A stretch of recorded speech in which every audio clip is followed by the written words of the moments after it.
अल्लाहुम्मा सल्लि अला सय्यिदिना व मौलाना मुहम्मदिन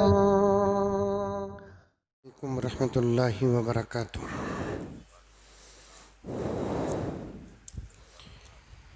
अल्हम्दुलिल्लाह अल्हम्दुलिल्लाहि रब्बिल आलमीन वस्सलातु वस्सलामु अला सय्यिदिल अंबियाइ वल मुरसलीन मुहम्मदिन व अला आलिहि व अस्हाबिहि अजमाइन। अम्मा बअदु फ़अऊज़ु बिल्लाहि मिनश शैतानिर रजीम। बिस्मिल्लाहिर रहमानिर रहीम।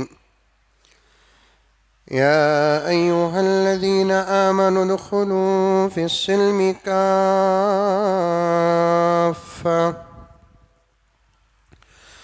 वला तत्तबिऊ ख़ुतुवातिश शैतान इन्नहु लकुम अदुव्वुम मुबीन। वक़ाल तआला फ़ी मक़ामिन आख़र वक़ुल लिल्मुअ्मिनाति यग़ज़ुज़्न मिन अबसारिहिन्न वयहफ़ज़्न फ़ुरूजहुन्न वला युबदीन ज़ीनतहुन्न इल्ला मा ज़हर मिन्हा